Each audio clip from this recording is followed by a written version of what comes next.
अलका जी, आपके लेखन का जो मूल स्वर है वो विस्थापन क्यों है? ऐसा विस्थापन क्या है? आप अ, उस पीड़ा से मुझे लगता है 2-4 किस रूप में हुई कि वो हर जगह कहीं न कहीं छलक आता है और जिस विस्थापन को आप इतना दर्द महसूस करती हैं जिसका, उसने कितनी ज़्यादा समृद्धि सांस्कृतिक तौर पर भी हम कहें और पूंजी के तौर पर भी कहें तो आज पूरी दुनिया में विस्थापन हो रहा है और लोग अपनी इच्छा से अपना देश छोड़ रहे हैं और उसके लिए मारामारी कर रहे हैं।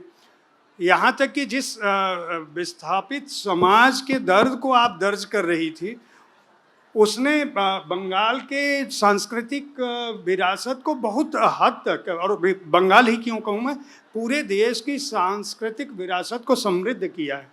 तो ये दर्द वाला पार्ट इतना महत्वपूर्ण क्यों है कि आप उसको जब भी मौका मिलता है उसको बहुत अच्छे ढंग से दर्ज करती हैं?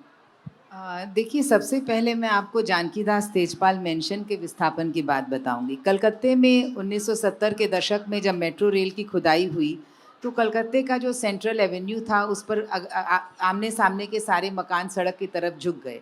अभी ये फिर किस्सा रिपीट हो रहा है, अभी फिर मेट्रो की और जो बहू बाजार के इलाके में खुदाई हो रही है। तो ये जो एक चरित्र है जानकीदास तेजपाल मेंशन का, मुख्य पात्र आपके नाम के जैसे ही उसका नाम भी जयप्रकाश जयदीप है उसका। तो वो अब अमेरिका से कंप्यूटर इंजीनियरिंग पढ़कर आता है और वो उसकी ये ज़िद है कि मैं इसी मकान में रहूँगा। वो उस मकान को नहीं चाहता है कि वो मकान टूटे। अब आप ये देखिए कि ये जो ज़िद है वो एक प्रमोटर, पूंजी, कॉरपोरेशन, पुलिस, नेता, इन सब का जो एक मिली भगत है, एक जो नेक्सस है बना हुआ कि वो मकान टूटने से इन सबको फ़ायदा है।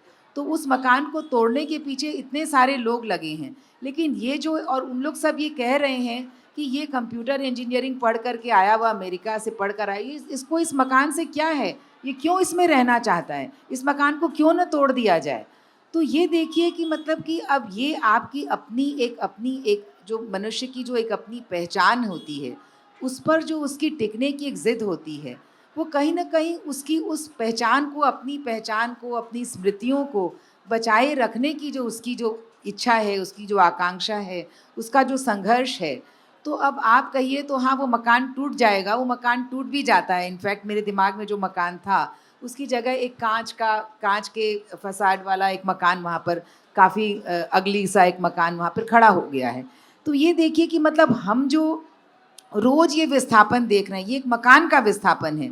ये मकान एक इंसान से ज़्यादा ये एक मकान का विस्थापन है। एक शहर का विस्थापन हो रहा है किस तरह से। कलकत्ते के राइटर हैं अमित चौधरी, उन्होंने ये बहुत बड़ी मुहिम छेड़ रखी है कि जो बंगाली मोहल्ले थे जिनमें एक ख़ास तरह के का एक कल्चर था, एक गेट के बाहर उनको रॉक कहते थे, बैठने के लिए लोग बैठ जाते थे गुजरते हुए बातचीत करने के लिए। तो ये सारे मकान तोड़े जा रहे हैं, उनकी जगह ऐसे ही कांच के मकान बन रहे हैं। अब आप इसको समृद्धि कहेंगे या आप इसको क्या कहेंगे? क्योंकि मैं वेनिस में बहुत दिनों तक रही हूँ, मैंने वहाँ एक कोर्स भी पढ़ाया। मैंने देखा कि वेनिस का शहर 1200 साल पुराना शहर है और वहाँ जितने भी मकानों की रिपेयरिंग तो होती है क्योंकि इतने पुराने मकान हैं, पर उस मकान का जो फ़साड होता है, उसका जो मुखड़ा जो होता है, उसका एक चित्र बना कर के उतना बड़ा 4 तल्ले जितना बड़ा चित्र उस पर लगा दिया जाता है कि ये मकान यहाँ पर ऐसा है। और उसके बाद उसके अंदर की रिपेयरिंग होती है, आप उसमें कुछ भी नहीं बदल सकते हैं। तो सवाल ये है कि आप अपने इतिहास को तोड़ने को समृद्धि मानेंगे या अपने इतिहास को बचाने को समृद्धि मानेंगे? आपका ये मन है कि आपका घर टूट जाए और उसकी जगह एक नया चकाचक घर बन जाए, या आपको लगे कि हम मेरा जो स्मृतियों का घर है वो मेरा बचा रहे? तो ये मनुष्य, और आप जो कह रहे हैं कि लोग मारा-मारी कर रहे हैं विदेश जाने के लिए, तो देखिए ये बाज़ार ने और पूंजी ने ये हमको सिखाया है, ये कहीं न कहीं हमारी जो मेंटल कंडीशनिंग की है कि मतलब कि अब जो सुख है, जो हैप्पीनेस का इंडेक्स जो कहते हैं, तो वो इसमें ही है कि हम सब कुछ अपना जाना-पहचाना छोड़कर और चंद रुपयों के लिए आप कहीं और दूर बस जाएँ। और देखिए विस्थापन भी मेरी रचनाओं में 2 तरह के विस्थापन आते हैं, जो कलिकथा वाया बाईपास का विस्थापन है किशोर बाबू का या उनके पुरखों का, तो वो विस्थापन ये पूंजी का किया हुआ विस्थापन है, वो कमाने के लिए आते हैं।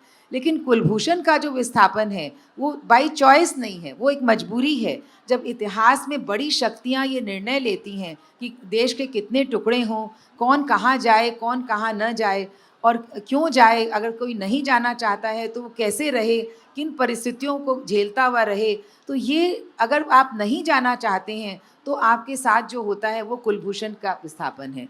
तो देखिए ये एक दर्द की, यातना की, एक अपने आप को फिर से एक नया जीवन बनाने की, ये कहीं चॉइस भी हो सकती है, कहीं कोई मजबूरी भी हो सकती है।